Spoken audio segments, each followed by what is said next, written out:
جی السلام علیکم ورحمۃ اللہ. جی محترم ناظرین، ایک بہت ضروری وضاحت کے لیے آپ کی خدمت میں حاضر ہوں.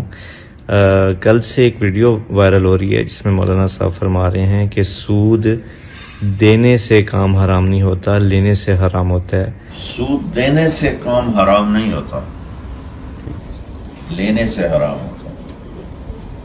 تو اس کو سمجھنے کے اندر کنفیوژن پیدا ہو رہی ہے، جبکہ اس میں کوئی ایسی بات نہیں جو خلاف شرع ہو. میں اس کی وضاحت مولانا صاحب سے پوچھنے کے بعد آپ حضرات کے سامنے پیش کر رہا ہوں. ایک تو سب سے پہلے یہ سمجھ لیں آپ کہ یہ اوورسیز پاکستانی ہیں. مولانا صاحب پاکستان سے باہر بیرون ملک موجود ہیں. وہاں پہ یہ سوال کیا گیا ہے مولانا سے کہ کیونکہ آپ سمجھ سکتے ہیں جو خاص طور پہ باہر لوگ رہتے ہیں کہ وہاں سارا نظام سود میں جکڑا ہوا ہے، آپ کے پاس آپشن نہیں ہوتی.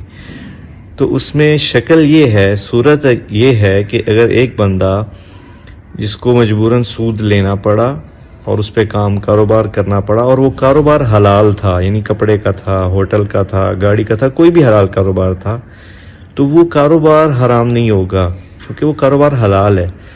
اور اس پہ جو سود واپس کرنا پڑ رہا ہے، یعنی سود دینا پڑ رہا ہے بینک کو واپس، اس کی وجہ سے اس کاروبار میں کوئی اثر نہیں پڑے گا اس کے حلال ہونے کے اوپر، حرام ہونے کے اوپر.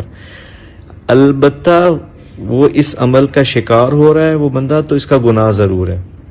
تو پلیز اس پہ کوئی کنفیوژن نہ پیدا کی جائے. کوئی مولانا صاحب سود کو جائز نہیں قرار دے رہے ہیں، بلکہ وہی وضاحت فرما رہے ہیں.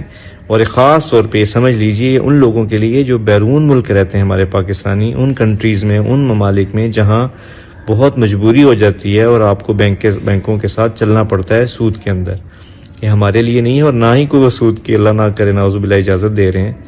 صرف اس شکل میں وہ یہ بات فرما رہے ہیں کہ جب کوئی پھنس جائے اور اس کو اس سود لینے کی وجہ سے سود واپس بینک کو دینا پڑے، تو اس شکل میں جو کاروبار وہ کر رہا ہے اس کے اوپر کوئی حلال ہونے میں حرج نہیں آئے گی، وہ اس کے لیے حلال رہے گا.